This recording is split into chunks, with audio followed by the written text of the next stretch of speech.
dans un espace neutre et blanc, on ne vit pas, on ne meurt pas, on n'aime pas dans le rectangle d'une feuille de papier. On vit, on meurt, on aime dans un espace quadrillé, découpé, bariolé, avec des zones claires et sombres, des différences de niveau, des marches d'escalier, des creux, des bosses, des régions dures et d'autres friables, pénétrables, poreuses. Il y a les régions de passage, les rues, les trains, les métros.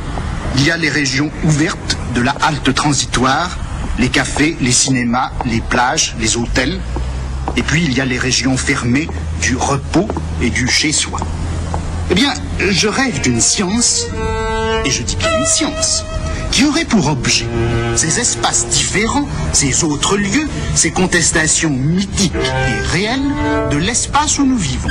Cette science étudierait non pas les utopies, puisqu'il faut réserver ce nom à ce qui n'a vraiment aucun lieu, mais elle étudierait les hétérotopies, les espaces absolument autres.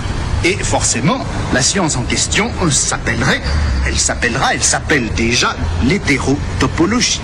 Les lieux que la société ménage dans ses marges, dans les plages vides qui l'entourent, ces lieux sont plutôt réservés aux individus dont le comportement est déviant par rapport à la moyenne ou à la norme exigée.